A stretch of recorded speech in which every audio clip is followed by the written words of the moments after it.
Retro. Are you an aspiring Jedi, or do you dabble with the dark side of the Force? Regardless of whether you fancy yourself a defender of the light or an aspiring Sith Lord, you're going to need a lightsaber. Podcast Stardust is pleased to partner with Saber Masters, the creators of high-quality, durable, and affordable lightsabers. Saber Masters is preparing to launch the Ultimate Lightsaber 2.0, and right now you can get 2 for the price of 1. So, check out the link in our show notes and go get your ultimate lightsabers from Saber Masters. And don't forget to use our referral code Stardust to save $10 at checkout. And each purchase using our referral code helps support Podcast Stardust. Hi, this is Vanessa Marshall, voice of Hera and Rook Cast, and you're listening to Dennis and Jay on Podcast Stardust. Their behavior is continually unexpected.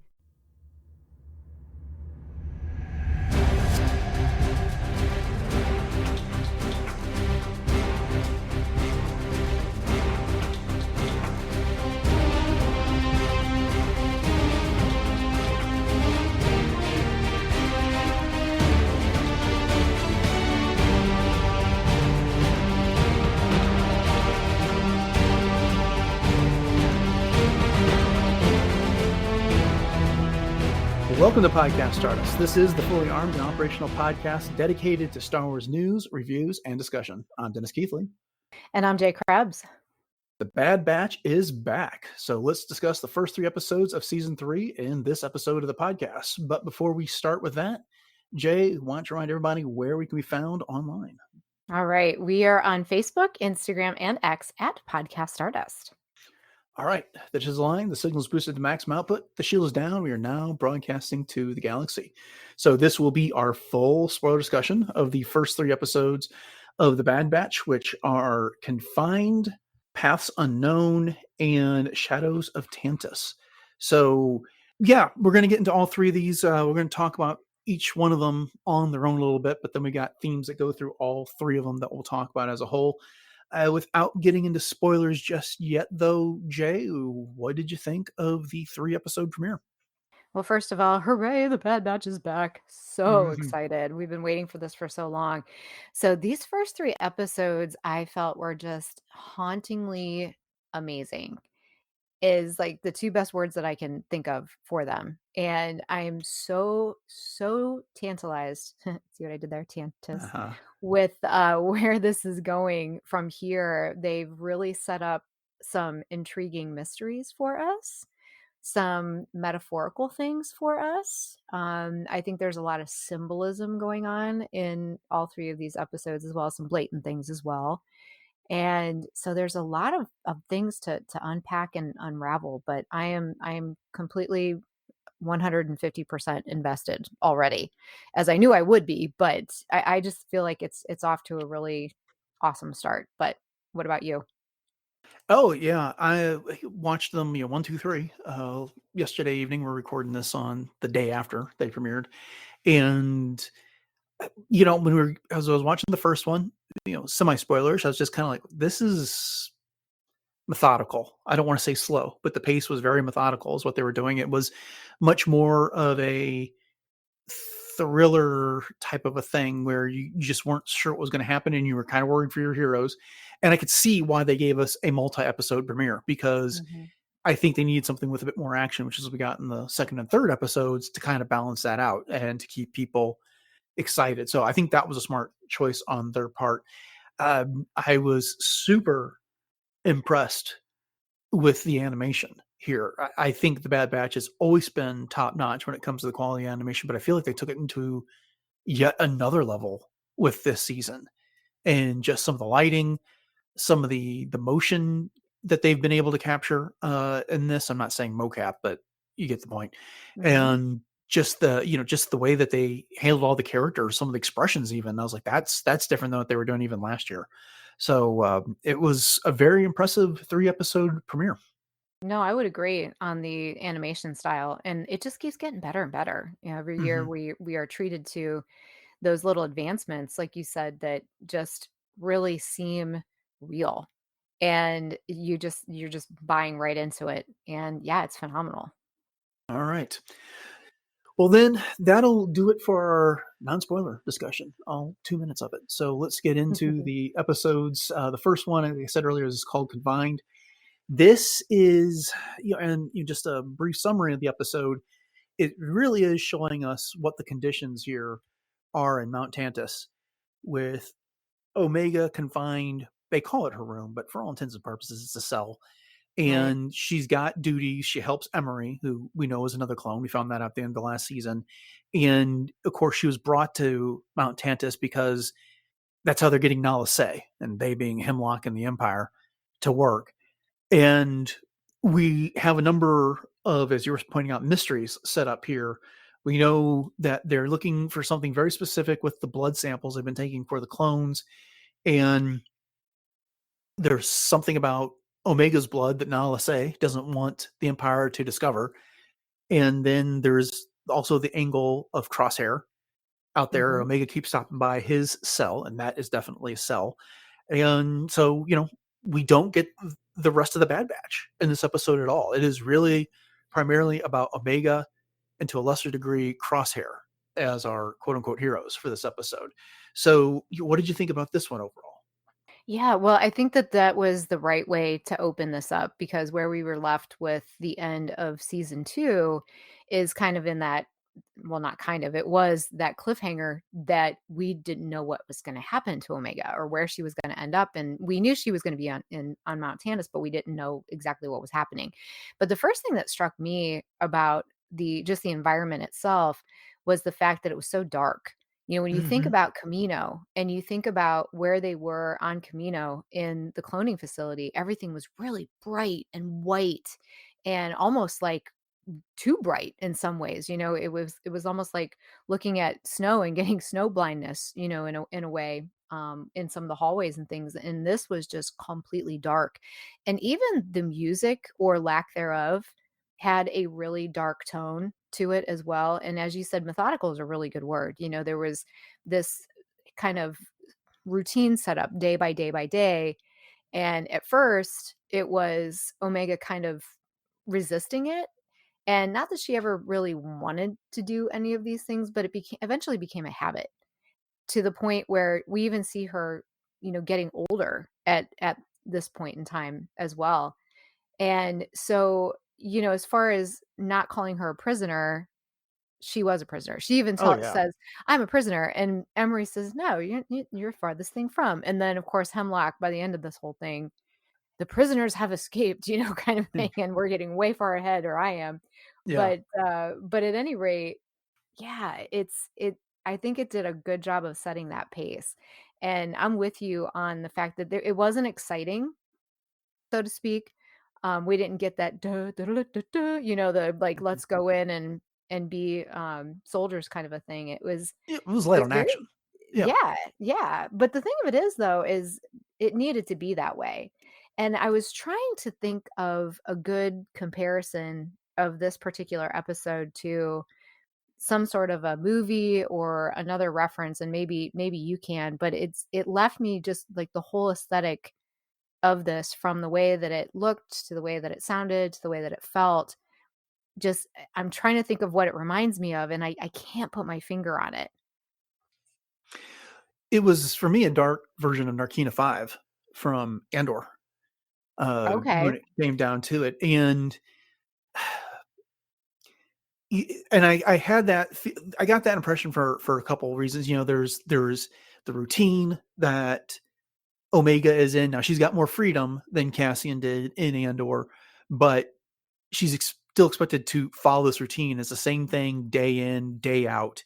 And she's got restrictions on what she can and she cannot do. Now, she's not stepping on a floor with bare feet that could fry her to death, but she is under the threat of death or being discovered and punished, especially if Nala Se is not doing, she doesn't know that part, but if Nala Se is not doing what she's supposed to, but Omega figures it out, then it could get taken out on Omega, or Omega, if you're Emery, if you want to pronounce it that way.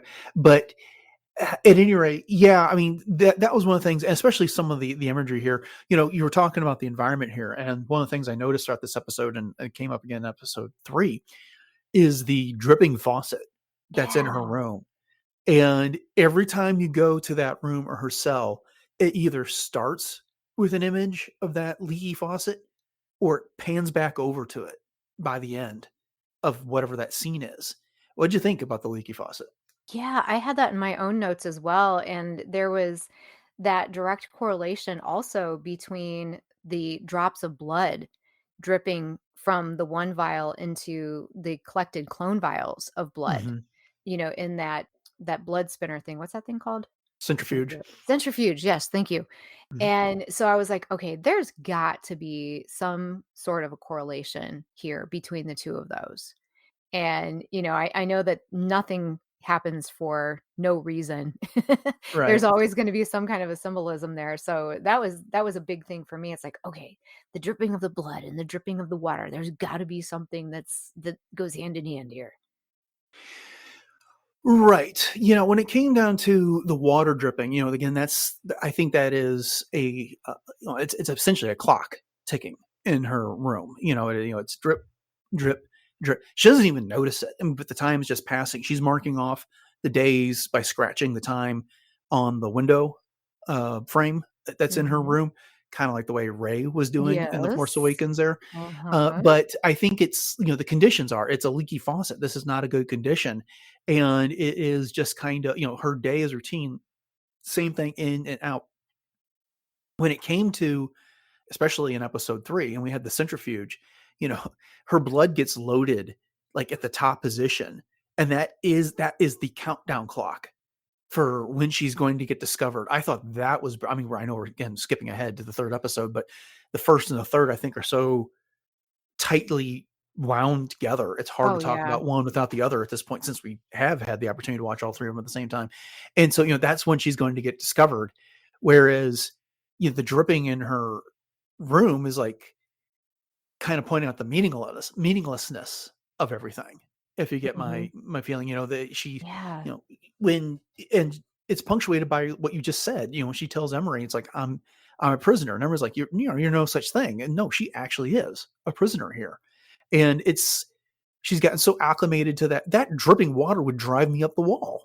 Mhm. Anytime I have a leaky faucet in my house, I can't sleep because no Right? matter how quiet it is, you can still hear it, and it keeps you up. And so, but she it doesn't even notice it anymore because she's gotten so accustomed to the desolation of that faucet. Right, and that's just not her focus either. Mhm. And, getting back to what you were saying about Emery telling Omega that she's not a prisoner, and then she takes her little Lola doll from her that she made out of the straw and everything and says personal possessions are not permitted. And I what did she say? What there was a reason why she said that they weren't Oh, she said, permitted. "We've been over this, and it's for your own good." Yeah, And but I thought she gave her a reason why personal possessions breed something or other, but maybe no, she she didn't say didn't. that. Because Okay. I was paying attention to that as well. But no, she just says, Yeah. "We've been over this, and personal possessions, and it's for your own good. You'll understand that." Mhm. And and no one has personal possessions there, Right. because the whole thing is that Tantiss is Hemlock's ideal lab, and everybody in it is his lab tool or some Mhm. function of the lab, and his tools don't need possessions when it Right, comes right. down to it's part of all the overall cruelty. And we'll get to that here towards the end, but when he accuses Omega of being cruel for domesticating Batcher, the little Yes. Lurka hound. I mean, talk about your projection when it comes down to that. Exactly. Oh my gosh, yes, and I was actually gonna mention that when you said personal possessions that her doll was kind of domesticating her, she was self-domesticating, you know what I Mhm, mean? And that was something that was a result of her time with the Bad Batch. And, and she was actually human, and she had these possessions because she had compassion for things, and she had, you know what I mean? Like, she had that domestication about her. And yeah, the whole thing with Batcher and who's cruel, you've let her go, and do you think she'll be okay out there, and do you think her fate will be any different? It's almost like, oh my gosh, mhm. that gave me the chills, quite honestly. Yeah, well, And of course, Badger did quite well for herself once she got out into the Yes, wild. she So, did. but we'll get to that when we get to back closer to episode 3. So, okay, we've talked about some of these are side issues, but I want to talk about some of the mystery elements from this episode here. And this comes from the lab discussion that Omega is having with Nala Se. Nala Se is putting the blood samples into the centrifuge, but before that, she does a scan of them and she discovers one of them belongs to Omega. And so she deletes the file and takes the sample and throws it in like an incinerator, a waste receptacle that like it made like a flashing burning sound. So I'm assuming it like completely destroyed that sample. And then she's explaining, Nala Se is like, the Empire is seeking the reproduction of a genetic M count, but the experiments of the specimens have yet to yield the desired result. And Omega says, what specimens? You mean the clones? To which Nala Se says, no, not the clones. I feel like they're not fooling anybody when they say the reproduction of a genetic M count. We're talking about midichlorians. Oh, yeah. I mean, are you interpreting that any other way than that? No, that's exactly how I'm interpreting it. Okay. But the experiments on the specimens have yet to yield the desired result. What specimens? You mean the clones? No, not the clones. What in the world specimens are we talking about? Okay, so I have a couple theories. Okay. So, I'm thinking, well, the M count obviously is midichlorian. And so we know that the whole Project Necromancer thing has to do with Palpatine trying to potentially clone himself. I mean, it's never really been said outright, but It's a that's very kind of well-educated guess. yes, exactly. So my feeling is that I have a couple different ideas that either the blood that is dripping into the clone samples that have been collected are Palpatine's or another Jedi's. Because that was one of the reasons I feel going forward why Grogu was so important and so valued, in that whole thing. And why they wanted him was because they were trying to continue this.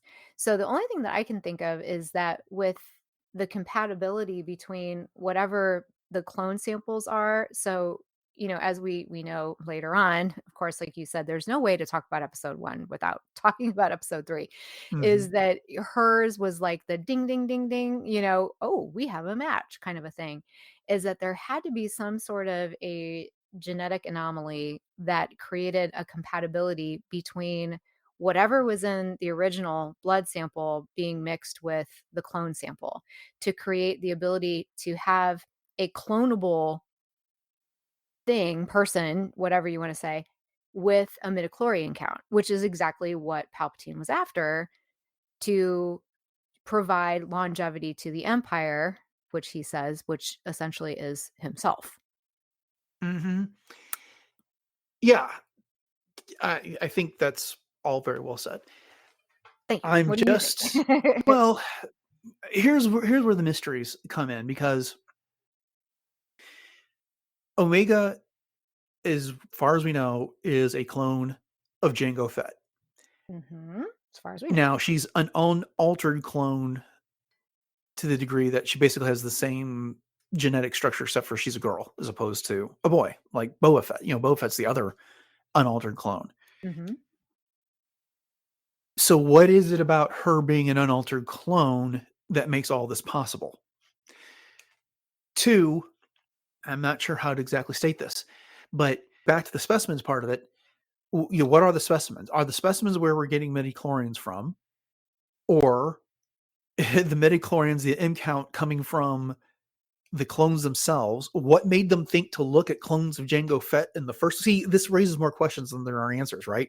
Mhm. Because Mhm. I'm wondering if Omega is what we've been told she is, in fact, a clone of Jango Fett, or is she really a clone of somebody else? Okay. Yeah, I can definitely see where you're going there. And then Mhm. what would that make Emery as well, being a girl? So yeah, that definitely raises a lot of things. But the idea of being an unaltered clone just basically means that the genetic template is quote unquote pure, because as Mhm. we know, they took the original template of Jango Fett and modified the genetics to make them more complacent, to, make them just basically able to be almost like machines, but not. Right. So the unaltered state, perhaps in that form, is able to accept midichlorians better because of the fact that it's unaltered too. So that was my thought. Or they're Right. taking Jedi, like dead Jedi, like See, that they're hunting down with, yeah, because Inquisitors. when you watch this episode, they get a previously on the Bad Batch, and one of the things they include in there, but the capture of the Zilla Beast as well. Yeah, that's true. And so, why was that important to this episode, other than to show that things are happening at Tantiss, right? And also, what did Nala say no about Omega ahead of everybody else? Because Right. she knew that there was something about Omega that if they tested the blood, it was going to put Omega in danger. And that's comes up in essentially episode 1 and 3. She just keeps telling it's Omega, it's better that they don't know this. And then in the third episode, when she knows it's inevitable that Omega is about to be outed as being someone who's the genetic, well, we'll get to that when we get to episode 3, that she's got to get out. So I feel like they've opened up the door again to there being a bigger mystery around Omega, other than, because if you think back to when we were talking about episode 1, we got introduced to Omega. It was like, well, who is she? Why is she so important? Right. And we were contemplating that she was a clone of all kinds of people, and then we were just flat out told she was another clone of Jango Fett. But I feel like there's more to that story, because, and the other thing is that why were they sampling so many clones? And if you think back to season 2, at one point, Hemlock was talking about capturing the Bad Batch because they would be useful to his studies as well. Right. Because So they're I don't, genetically different. They're considered defective. So yeah, there's something off the norm. You know what I mean? So I think that they're just, and I'm sorry, I didn't mean to interrupt you, that's all good. but I think that there's something to the fact that there is these outliers of the clones that maybe on first glance, if you will, you couldn't tell that there was a genetic difference between them because Mhm. they were just all clones. But we know that the Bad Batch had genetic differences because they were quote unquote defective. We know that Omega has a different genetic makeup because she was unaltered. And didn't Nala say essentially, quote unquote, breed Omega? Like she was the one that created Omega as a clone. So I feel like she's kind of her maker. So she would know from the get-go exactly what was up with Omega. Am I incorrect in saying that? Or because I'm feeling like Nala Se was her like maker basically. Well, we know she's been working with Nala Se since like as far back as she can remember, because she Right. was there when the Bad Batch were created.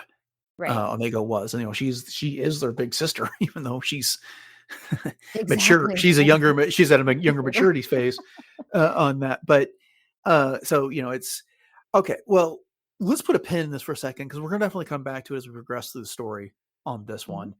And once Palpatine shows up in episode 3, it's going to really open up a whole nother can of worms with some of the things that are said then. Oh yeah. But we see along these lines, I'm going to kind of skip through some things quickly because we got 2 more episodes to get into. But there's they go to the vault, and we kind of hear Hemlock and Nala Se have some conversations about it there. We already talked about Batchy and Omega essentially domesticating her when they go to the kennel, and then Omega visits Crosshair in his cell. And the big development we get out of here, well, there's 2 actually. Crosshair is dealing with some guilt and ends up telling Omega, it's like, a couple things. One, what is your primary mission? And she's like, it's to escape. And then he's like, exactly. So stop wasting your time on lost causes. Don't waste any time on the Hound, and don't waste any time on me. And he follows that up by saying, I belong here. So if you get your Yeah. chance to escape, you take it, and leave me behind. And he says, I would do the same thing if I had the chance to escape. Okay, so before we get to the other thing, let's talk about that first. What do you think about Cross? Do you believe him at this point that he would just leave her behind, given his past behavior? I don't. I think some of it comes down to the fact that he's got a lot of depression, in terms of he realizes that the things that he's done has been in kind of almost against everything that he was really a value for in the first place. And I'm kind of Mhm. tripping over my words here, but he essentially says to her at one point, "I'm not them," meaning the rest of the Bad Batch, when in fact Mhm. he is. But he's kind of closed himself off from that just because of the fact that he went in the opposite direction for a while with the Empire, and him saying, "I belong in here," he's basically given up on himself. But Omega keeps reaching out her hand, just like she did to Batcher, to try to like domesticate Crosshair in a way. Even though she goes to him and just starts rambling about things, she's just sitting outside of a cell and she's, talking about things. At least she didn't bite me this time. That's progress, right? And Yeah. and he's kind of like looking at her, but it's the same thing with Crosshair. She keeps going, she keeps reaching out her hand, and eventually Crosshair's not going to bite back. And, I think maybe at the beginning of this whole journey, if given the chance to escape, maybe he would have left her behind. But at this point, there's no way. Like, he talks a big talk, but I just don't think that he would. Yeah, Or I what like the way about you put you? that, domesticating Crosshair. That's pretty good. Um, I think there's a couple things going on. You're right. He's carrying a lot of guilt right now, and we saw towards the end of season 2 when he discovered that the Empire was looking for Omega. He risked everything to get that message out to them. But Yes. I was like, you know, Protocol 88 or something like that. I can't remember what he called it when he to warn them on that old channel he had, which is what led them to all try and go find him in the first place. And Mm-hmm. Omega got captured when Sid betrayed them, and then Tech died in the whole thing as well. And so I think he's carrying a certain amount of guilt there. Two, he does want Omega to get away, but he doesn't want to be the cause of her failure to do so. And Mm-hmm. so that's what and so when he stands up and forcefully says, like, concentrate on the primary mission, which is to escape. So that means if you can escape, but it means leaving behind, you do that. Mm-hmm. And it's not because he's necessarily trying to be noble or sacrificial, but he cares and he's trying to make up for, like you said, his past actions there. Mm-hmm. So, Mm-hmm. okay, other Well thing said. about Crosshair, his hands trembling. Yeah. What do you make of that? Well, a couple things. I mean, one, it could be some PTSD kind of messing with him, but it could also just be the fact that he had that injury, and, even getting the like with his chip and everything could have kind of made Crosshair a little cross-wired in a way. Mhm. But that's about the only thing I took away from it. But what about you? No, I think it's a culmination of his conditions. I mean, he's suffered some horrific injuries. Mhm. He was succumbing to cold on whatever that planet was. Mhm. Where he shot the lieutenant for who was disrespecting the clones there. He's been in deplorable conditions, experimented on. As you said, he's had his chip messed with. At some point, the body breaks down, right? Yeah. So Yeah. I just, I'm, we've now got this at the back of our mind that his hand's trembling. So when's it going to fail him? Yeah. Right? At the worst Exactly. possible moment. It's most, that seems to be the foreshadowing that we're getting Mhm. again. Yep, yep. No. It's kind of a loaded gun, to Mhm. be a little metaphorical for, Crosshair, but it is. Okay. So let's, one other thing here I want to touch on before we get into the next episode. So we have this conversation in the vault between Nalase and Hemlock as they're emerging from it. And Nalase says the Emperor should be pleased we accomplished a successful transfer. And then Hemlock's response was not when the M count was severely diminished in the process. So I think that gets back to what you were saying earlier. It sounds like some sort of genetic midi-chlorian capacity was transferred from a sample from somebody Mhm. to a new host. And I think if we think about what we learned, well, that was clumsy to say, think what we think about, especially like in Adam Christopher's Shadow of the Sith, Yes. when the whole process of the cloning was happening and how these hosts were failing, to hold, the midichlorian process. That's what we're getting at here. Right, because even Rey's father was considered a failed clone. So, yeah, that's exactly where my mind was going too, because I thought, okay, how does this all fit in with Rey and, of course, Palpatine and the whole cloning business in terms of trying to get Palpatine cloned. And so, yeah, so it's one of those things I think that we're going to have to see, of course, how this plays out and see if our predictions are come to fruition, so to speak. All right. Well, this is not the last time we're discussing that in this episode because it comes up again in episode 3. Sure I think we're going to get does. through the second episode a lot faster. And this Mhm. one is called Paths Unknown. Now, this does feature Hunter and Wrecker looking for Omega. And it starts off with them delivering a Pike operative agent soldier to Roland Durand. Now, if that name sounds Yeah. familiar, or if you recognized him, that was the Deveronian son of crime boss Issa Durand that we met back in season 1. And he was trying to take over Sid's operation, but they got tied up with the Pikes, and he ended up losing one of his horns. But he kind of developed a friendship with Omega. And so basically, Hunter and Wrecker capture the Pike that took off Roland's horn, turned him over to Roland and his mother in exchange for information about where they might find Hemlock's lab. So I thought that was an incredibly impressive scene. I thought the setup that Issa Durand had there was pretty cool. I didn't realize female Deveronians looked like that. She's And she was beautiful. Yeah. also voiced by Angelica Hudson in her Mhm. second Star Wars role. So what do you think about the Durands and the Deveronian little compound there? Well, I'll tell you what, I had to pause for a little bit because it for like Roland Duran, okay, I know this. I know this person. Where do I know this from? So then I had to literally pause and think about that for a minute. And I couldn't remember the exact episode number or anything like that, but I just remember it had to do with that like lizard ruby or Uh-huh. whatever that Roland and Omega had kind of bonded over.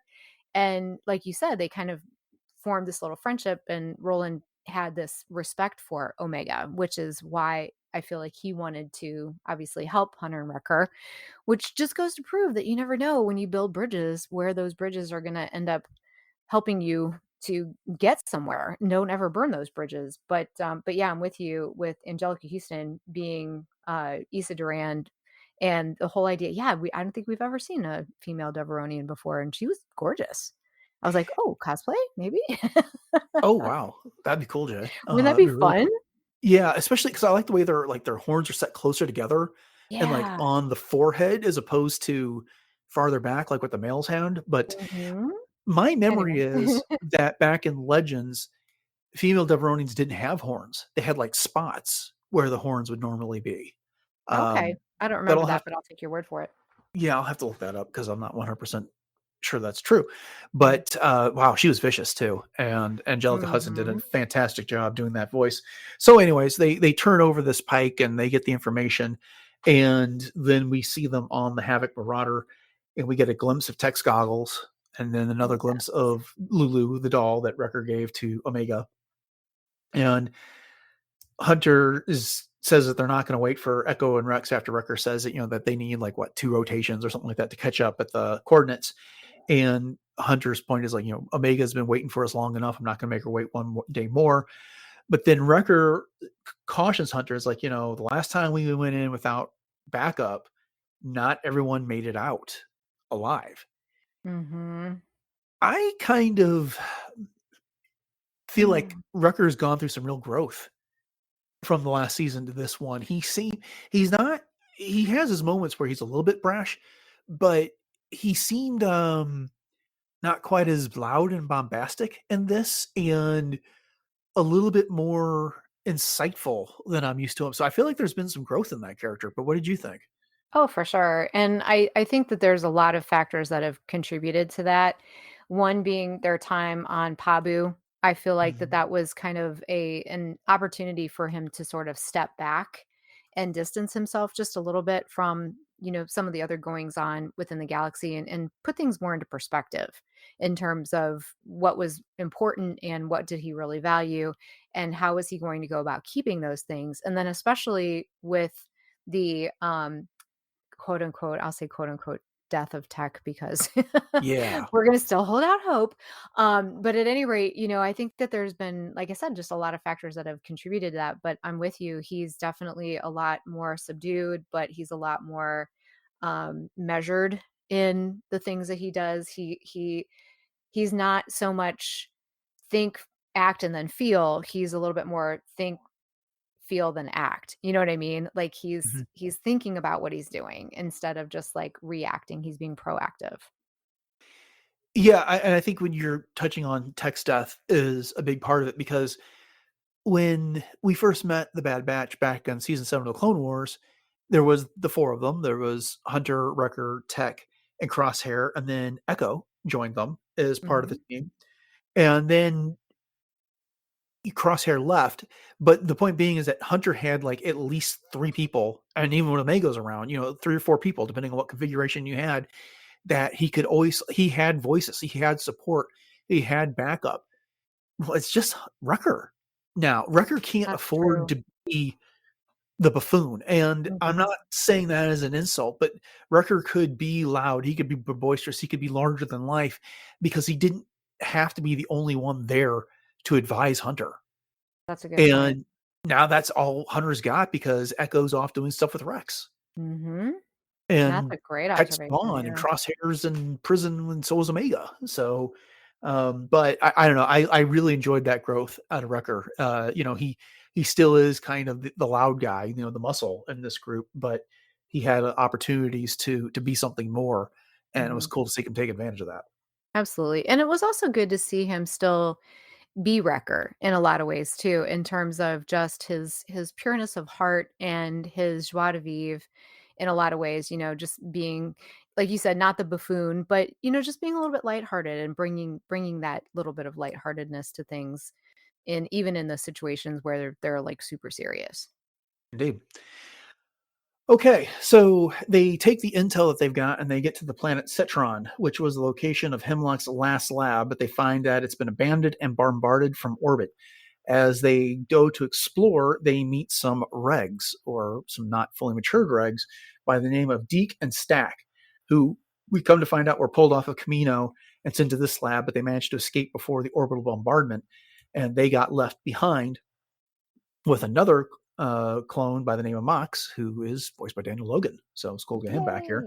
Yay. Hmm. And the planet is also overrun, or at least this area is overrun with these things they call slither vines, which seem to be, I don't want to call them sentient vines, but vines that have an animal intelligence, if you will, there. Yeah. And so they kind of have to work to avoid them. So yeah, before we get into any further on this, what did you think about the Slither Vines? What did you think about Mox, Deke, and Stack, and the interaction they had with Hunter and Wrecker? Well, with the slither vines, first of all, as you said that they were perhaps sentient, there was some conversation about these mutations of Mhm. things on the planet. And so I'm wondering if that is kind of a part and parcel of the lab that was there. Were there Mhm. other types of experiments that were going on, or were there things that maybe leached into the environment that were dumped there? You know what I mean? Like when they left, and those just kind of leaked into the ecology and into the ground and into the dirt, and then those things mutated stuff. So Yeah. that was kind of what I thought about that, and then later on we get to see something even bigger. But go ahead, what were you gonna say? Well, I was gonna say they said that these vines were engineered by the Empire as a Mhm, weapon, and then they lost mhm, control of them, and that's when they decided mhm. to bombard the base. And unfortunately, it did not destroy the vines. Okay, yeah, they did say that. That's right, they Hmm. did. And but as far as the little regs were concerned, first of all, it was great to hear Daniel Logan's voice again. I mean, I knew right away that that was who that was. But I guess my question was, for them, that you would have thought that they would have been more. I mean, they were helpful to Hunter and Wrecker, and they kind of knew right away that they were. they were 99ers, as I think that's what they said. They were 99ers or something like that. But then again, like, they weren't all in right away. And I don't know if it was just because of the trust issue, because of everything that they went through when they were pulled off Camino and then sent to this lab, you know what I mean? Or what? But, at first it was kind of like, why aren't you all in with helping them? And even they were thinking about escaping without them at one point.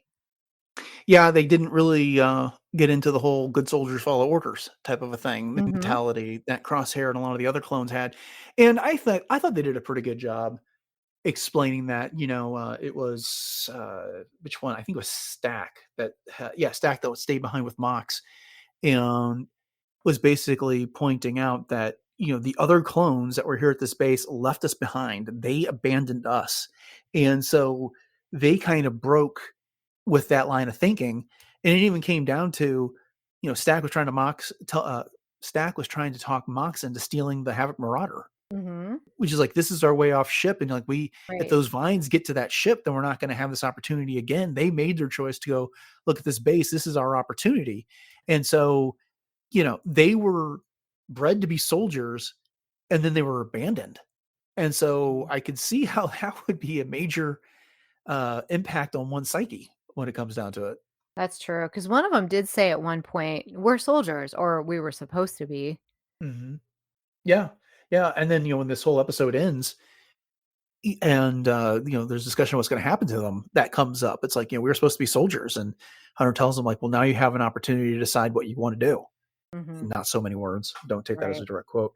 Right. Okay, but getting back into where we were left off in the episode there, they meet these two regs, and then they take them to see Mox, who's kind of the de facto leader of the trio. And then Deke is going to go with them into the base to see if they can download some of these records. They had never heard of Omega, but they knew who Hemlock was. And of course, as they go through the base, they're getting attacked by the Slithervines, which when you shoot parts off of them, they turn into little critters and scamper around. And then ultimately, they download some data and they get attacked by like the whole of the Slithervines, which looked an awful lot like a mutated Sarlacc to me. Yes, thank you. That's exactly And what I thought too.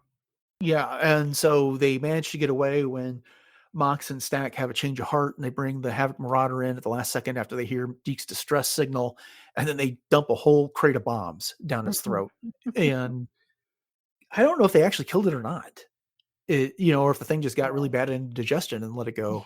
But Got some it, bad bubble gut. yeah, I say, that was it was talking about the first episode that, the tone of this season so far, the first one was kind of a thriller. This one had some minor horror elements to it, Yeah. and stuff like that, but definitely darker than previous seasons of The Bad Batch. Oh, yeah, for sure. This one definitely did get back to that traditional, Bad Batch feel, though, where you're gonna go in and you're gonna have an adventure and save the day, or maybe not save the day, as the Right. case may be. But, there was the whole Sarlacc thing when they were cutting off the bits of the slither vines, like you said, and then they would make these little creatures that would crawl all over the place. They kind of reminded me of when we looked at the comics and with Han and the baby Yes. sarlaccs that were Yep. able to be mobile. That's exactly what it reminded me of. It's almost like a hydra, you cut one thing off and then they grow back and then they're just like these little, little things that can run all over the place. But yeah, so that was a lot of fun. But I I'm love thinking the seeing exact same Gonki. thing you were Yeah. on that. Oh, Starting to really? rush, but yeah, Right. No, you're I was good. wondering about that too because it was yeah, I was thinking about the Galaxy's Edge comic series when that got introduced, and it was Han didn't know that baby Sarlaccs could move around like that, Mhm. and that was so much Exactly. fun to see that. And we also read in the Return of the Jedi from a certain point of view how the some of the Sarlaccs kind of start off as spores and they land in places and then they form out, Yes. which this kind of made me that just kind of leaned into the whole this was a mutated Sarlacc type of a thing for me. Uh-huh. Oh, yeah, for sure, for sure. I did like seeing Gonki. That was nice that, Hmm. we were able to see that little tidbit of fun being carried around by Wrecker and Yeah, being upside able down. to be yeah, and you're gonk, gonk, and his little feet are up in the air and everything like that. Yeah. It's And then cute. of course, after they all get back aboard the Havoc Marauder, getting back to the conversation we were having earlier, Hunter says they're going to take him to an island where there's good people and they'll be taken care of and they can decide what they do, which you referenced earlier, that had to be Pabu. Oh, yeah. Oh, So, yeah. Yeah, that's exactly like right away, and good mhm. people on an island, definitely. And I liked seeing Wrecker interact with the little regs too. Yeah. Hunter kind of hung back just a little bit, and you could see there's Hunter, young at heart, kind of messing with the boys and, kind of being one of them. And then Uncle here's Hunter, Wrecker. yeah, Hunter is the uncle, the older uncle, kind of figure that was coming in and being sort of the ringmaster, if you will. Indeed. Okay. Well, let's move on to episode 3. Now we're going to get back into a lot of themes that we were just talking about when we were talking about the first one. But again, we see a lot of Omega in her cell. She is, wakes up. She's out about the base, and she notices there's a lot more soldiers around. Well, that's because they have a very important guest coming, and we come to find out that that's the Emperor, and he's coming to check in on one of Hemlock's experiments. And then this creates an issue because Omega's blood gets drawn again by Emery, but before Nala Se is going to have an opportunity to do anything with it, she's going to have to be in attendance with Hemlock to deal with the Emperor. And so Emery's the one that's going to go through this process. And there's no opportunity. Nala Se sees no opportunity to dispatch of that blood before it's going to get tested and Omega is going to be found out, whatever that means. And so that's when she tells Omega to go to my lab, get my data pad, and use it to escape, find a shuttle, and flee. And so we get this concept of these data pads kind of like being not only like for your work and processing, but they're portable, and it's a security feature of this Mhm. lab. It's how you access certain doors. It's how you access certain elevators. It's how you open and free prisoners. It's how you get to this shuttle hangar and stuff like that, which I thought was a pretty cool feature Yeah. in this episode. And then, of course, the Emperor shows up and has a very interesting discussion with Hemlock about Project Necromancer. So, Mhm. what did you think about this first part of the episode? Well, I have to ask, we see Omega's hair getting longer. So Hmm. she's wearing it even towards the end of the first episode, we see her wearing it instead of her typical short crop style. She's got a little ponytail, very much like Emery's. So I'm wondering how long she was there, because at one point Hemlock says something about some rotations ago, which I believe a rotation in Star Wars is just a day. A Yeah. cycle is a year, correct?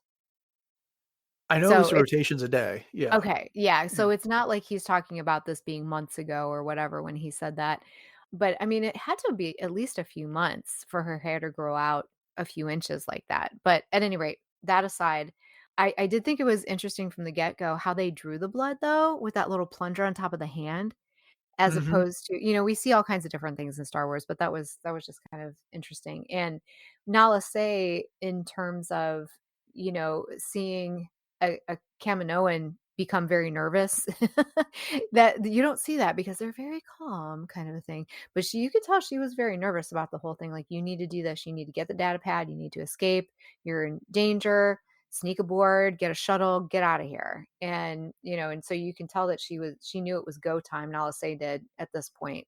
Yeah. It was, I thought it was very well done. I like the way that she kind of wandered around and kind of bumbled and act like she was nervous or Mhm. curious and didn't really understand and just wanted to know what was happening. And Emery's like, I don't have time for this. Go Yeah. back to your room. I'll come check on you later. And then, Omega's still there and says like, I told you go back to your room. I'll check on you. And of course, then Omega puts her plan into action and she immediately goes down to Crosshair's cell and says, it's like, what are you doing? And it's like, we're escaping and you're coming with me. And he's like, what's your plan? It's like, I'm kind of improvising. And so Yeah. I love that exchange. And this is where the facade for Crosshair just completely falls away. Because when Mhm. he knows that Omega's plan's in action and she is not going to leave without him, he doesn't hesitate anymore. Right. Yeah. He just does what she says. She says, she tells him to create a distraction. And so he starts trying to give these guards orders to get them away from the console. And that's when Omega, puts her data pad in there and lets them go, and then they're in motion on this plan, and they are making it up as they go along. But the experience that they have is what allows them to be successful. Right. Yeah, it's like a switch just flipped with Crosshair, and he realized that now that things are being set into motion, there's you got to just go, and Hmm. there's no way to turn back at this point. But yeah, I was kind of cracking up at that when Omega's like, distract them, and it's almost like Crosshair's feeble attempt at a force Yeah, you know what I mean, like a force suggestion kind of a thing. I was cracking up. I You will thought let for a me go, second there he was just going to deliver Ray's dialogue from The Force Awakens with that right? stormtrooper. It's like, you'll remove these restraints, and leave your blaster, and but I mean, it was a variation on that. Exactly, exactly, that's exactly what I was thinking. Okay, so the Emperor arrives, which he knows how to make an entrance, Oh, whether it's in Return of the fantastic. Jedi, when it was last season of the Bad Batch and he showed up in the middle of the Senate, or it's here. One, he has got much better posture, doesn't need his cane to get Right? around. And so, Mhm. he's much more mobile than usual. And he's there to basically get an update on Hemlock's experiments. And as they're headed down into the vault, Hemlock is kind of reporting on what they managed to accomplish. He says they've quadrupled their objectives, which is vague and doesn't really mean anything. The exotic matter facilities have expanded, providing alteration and testing of much larger assets. That is a difficult line to recite, but I kept thinking of the Zillow Beast Yes. and things like that when I read that. When Mhm. when I read the closed captioning, because I watched this with the closed captioning on. But then the emperor is like impressed and says, those will all be important, but that's not why he's here. And Hemlock, without missing a beat, says, yes, Project Necromancer. And this is when they're heading right into the vault. Once they get there, we don't get to see what happens, but Hemlock opens some almost a coffin, like a vertical looking coffin type of a thing, and says, it shows them a specimen. And he says they are all well guarded to remain viable for testing. And he's confident that they can have a successful M count replication with more resources. The Emperor's response to that is that this is the most important thing to the success of the Empire. So therefore, he will have whatever he needs to accomplish this goal. Yeah. So I mean, I feel like we kind of talked about all this a bit, but did any of that give you any more insight into what's going on? Well, as you said, with the exotic matter facilities, much larger assets, Zillow Beast. I mean, that was like no brainer right there. But necromancer, the whole word means to bring back from the dead, and Mm-hmm. that's what that word means. So, as far as these other assets, specimens, as he calls them, this is why I'm kind of leaning more into the fact that maybe these could be other Jedi that Yeah. were captured and they are being, as you said, well guarded or preserved or whatever. So whether these were hunted down by inquisitors or whatever the case may be, because they have the M counts, you know, Mm-hmm. and either that or they're not necessarily talking about specific people, but maybe even Anakin's blood, like Vader's blood, Mm-hmm. because he was the chosen one and he would have the highest M count of anyone. So maybe those are the specimens that they are looking at too. Yeah, yeah. I mean, there's so many different ways this can go. It's fun to speculate about, and of course, we won't Oh know yeah. until they tell us. And I'm hoping they actually tell us and reveal it by the end of this season. I think back to the Book of Boba Fett, and back in season 1, season 2, we were thinking all the cloning was about bringing Palpatine back on Exegol. When at the end of it, we saw that Gideon was cloning himself for it Mhm. here. But this has got the Emperor directly involved, so I don't know how it cannot be about what's going on eventually, or will be going on in Exegol with creating a clone for him out of that. Right. Which makes me wonder, based off of what we were reading recently in the Star Wars Infinities, where there's a suggestion being made by Darth Vader. Again, that's a Legends comic. I realize that, but the Emperor is dying, and so Vader was making that pitch to Leia, so you and I can take over the galaxy and make it what we want it to be. Is that what's happening now? The Emperor senses his own mortality. He knows he maybe doesn't have all the time left, or is he just thinking that long, that far ahead, that much of a long game on this? Well, I think it's a little bit of both. And like I was saying earlier, when he says, that the future of the Empire relies on this, I think he's talking about himself. Hmm. And so I think a lot of this goes back even to his original experience with Darth Plagueis, his master, in that, we know that Plagueis was he was the only one that was able to cheat death. Hmm. And so, I'm thinking that Palpatine is taking that forward. And of course, being a Legends book now, but we know from those Legends books that Plagueis had a lot of really weird stuff going on in terms Right. of experimentation. And so, are they maybe borrowing from that too, is where my mind kind of goes. It is distinctly possible. So we'll have to see. Yeah. Jumping ahead a little bit here, Crosshair and Omega, we work on their escape. And we'll get back to that in just a second. But with the Emperor's departing, he reminds him that it's imperative the facility remain hidden and secure. And many, even within the ranks of the Empire, will consider Hemlock's work an abomination, and they lack vision, unlike the Emperor and Hemlock do. And so Hemlock makes a pitch to get the role as scientific minister, and to which Palpatine's response is like, all in due time. So I just love what this scene does for everything. And it is really pretty cool how, this series is tying the prequel trilogy even closer to what happens in the sequel trilogy. Whatever your feelings are on the sequel trilogy, I think it's great that over the past couple of years that there's been this effort between the live action shows and now the Bad Batch to create this more continuity between everything. Oh, I completely agree, and some people might call that retconning. I don't see that at all. It's tying those threads together, like Mhm. I like to say, and just being able to see how all of the pieces fit. And as you said, Palpatine, they lack vision, perhaps, like, and Mhm. you're very gracious about I'm the same way too. Everybody's got their likes and dislikes, but the sequel trilogy tends to get a lot of hatred, and I just think it's not very well deserved, but that's just my own opinion. But I think it's hilarious that Palpatine said their lack of vision. They lack vision, and Mhm. all I could think of was Luke laying on the floor. You will pay for your lack of vision. That's a So, good point. Yeah, some good repetition there. And the other thing is that, to back up your prior point, the prequels were improved by the Clone Wars. oh yeah, And that's not to say that the sequel trilogy, or that is to say the sequel trilogy can be improved by the subsequent material that follows it. Now, I like the sequel trilogy just fine, of but course. I really like the material that we've been getting that's been expanding upon that mythology. And like I said earlier, just tying it so much closely into what happened in the prequel trilogy and the original trilogy. Okay, we are really going long here. So let's get back to Omega and Crosshair. Safe to say they make their escape. They get out through the kennel. Hemlock tries to stop them, and it doesn't work. Or I should say, Emery tries to stop them, and she manages because the blood gets to the centrifuge, and she discovers that Omega is what they need to make a successful M genetic transfer, whatever it was called.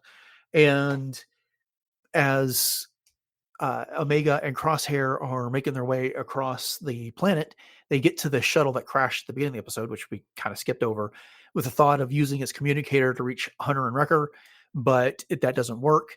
So they execute Plan 72 and take over one of the pursuit shuttles. And just as they are about to be shot down by the Empire, that's when Emery bursts into the control room and tells Hemlock of what she discovered with Omega's blood, and he calls off the pursuit, basically saying this is a minor setback. They will get Omega later. So, what'd you think of the escape and the conclusion? Well, of course, I knew it was going to pay off, that Batcher was going to end up helping them in the end with the rest of the Lurka hounds. And I did find out that that monster's name is a Dryax. It was in the Star Wars databank, so it's a new creature, which is kind of fun. But Emery, I was kind of hoping, especially after she gave Omega her Lula doll back, that she would kind of be on her side, which I guess in some ways she was, because she kind of saved Omega's life Mm-hmm. in the way that, she burst in, as you said, and said to him, like, no, you can't do that. She's the one that matches, and da da da.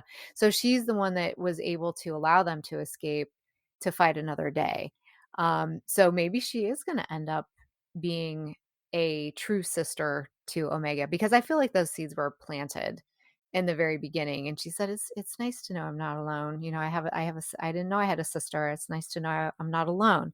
Yeah. And just those little things along the way. And you could kind of see Emery a little bit here and there kind of pause and ponder. You know what I mean? And so I don't know. I feel like Emery's going to end up being a huge asset to them in the end. See, I like that perspective because I was beginning to wonder if Emery was just naive about all this. Mm-hmm. Because she would say things like over the course of these episodes that, oh, Hemlock will tell me if I need to know. Or I was toiling away on Camino, and then Hemlock took me under his wing and found a Mm-hmm. use for me. And she just kind of Saw says like things, potential. Yeah. yeah, and then she just kind of says things matter of factly like this. We've been over this, Omega. It's for your own good. You can't have personal items and stuff like that. And maybe it's because Emery just doesn't know any better, and Omega has been out there with the Bad Batch and has seen much more of the galaxy, and so she's got Mhm. a different worldview than Emery does. But I do like that thought that maybe there has been this connection forged between Omega and Emery that'll pay off later. So Yeah, I'd like to think so. You know, Omega's also domesticating Emery in that way. And you're right. I mean, Emery didn't know any different. And that was all that she did know, was this kind of mechanical, every day is this and this is what's expected and this is just the way that it is. And she's never questioned anything or asked why or anything of that nature. And I think she's going to start asking why. At least I'd hope so. right. Hey, but they're away. They are now Yeah, out in the galaxy. So I am hoping sooner rather than later that they will meet up with Hunter and Wrecker. So definitely. yeah, but I wouldn't be surprised if we have a few episodes for that to develop. So okay, this has been a very long episode. I don't think we've ever talked about the Bad Batch in one episode this long. But you got any final thoughts on this before we wrap it up? Well, there is a lot to discuss. So, Mhm. I mean, there's so many things that we could definitely expand upon, and we just don't have the time to do that. So, thanks to everybody who has stuck with us this long, and hopefully you've enjoyed it. But I think at this point we can, at least I'm ready to lay things to rest until next time when we can pick it up and go from there. But what about you? No, I think you said it. There's a number of these issues I know are going to come up over and over again. What's going on with Project Necromancer, and Hmm. I don't know if we've seen the last of the Emperor, but what's going on with Omega and who is she, and really, and what is it makes her special? What is it about her blood that made this possible, and those type of things. So there's going to be other opportunities to discuss a lot of these themes and a lot of these elements of the show going forward. Absolutely. Okay, well, with all that having been said, thank you all for joining us for this extra long episode of Podcast Stardust and our discussion of the Bad Batch Season 3 premiere. We hope you've enjoyed the discussion, and if you want to make sure you get all of our future discussions of Season 3 of the Bad Batch, then hit the subscribe button on your podcatcher choice so that all those will be downloaded for you automatically. You know how to use podcatcher, so I'm not going to explain that. But I'd also like to remind you that you can find all episodes of the show all episodes of the podcast over on retrozapp.com. So if you want to hear our thoughts on season 1 and season 2, that would be a primary place to catch it. RetroZap is also home to several other great podcasts covering everything from the MCU and DC to Dune and Star Trek. We always appreciate your 5-star ratings and reviews on whatever podcatcher that is you use that supports such things, especially if it's Apple Podcasts. And we absolutely love it when you share the show with your friends on social media. So with that having been said, Jay, you want to remind everybody what our social media contacts are and where else we can find online one more time? Absolutely. We are very conveniently and easily found on Facebook, Instagram, and X at Podcast Stardust. And we are also basically everywhere. You can find us on Pinterest. We have tons of boards over there. We have 2 different YouTube channels going on. So we have the regular YouTube channel as well as YouTube Music. So you can head over to both of those, like and subscribe. And as Dennis was just mentioning, RetroZap is home to all kinds of pop culture things. And if you'd like to talk about that in real time, we do have a Discord room. So we are just one of tons of different rooms on the RetroZap Discord server. So we have like I said, we have our own room. All the other shows have their own rooms and tons of other pop culture, geekery kinds of things going on. So if you want to get in on that, just go to our show notes, click on the community tab, and you are there.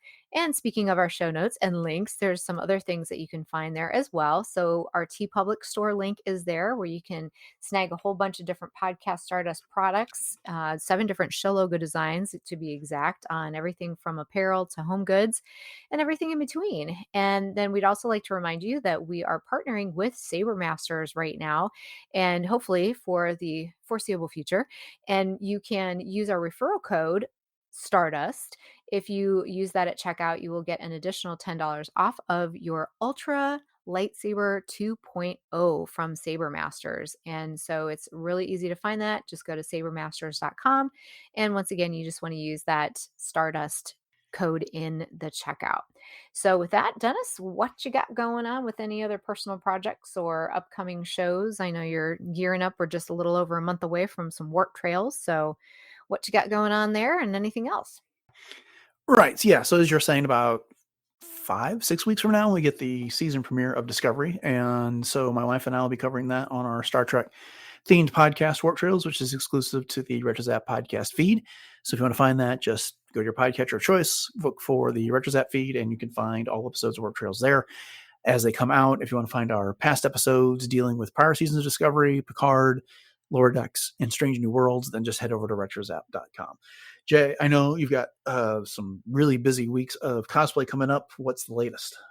Oh, yeah. And actually, I've been really busy here lately, too. I've had some really fortunate adventures and opportunities to do some collaboration with some people as well. So, over on my Instagram, which is at j.snipscosplay, you can catch all of that.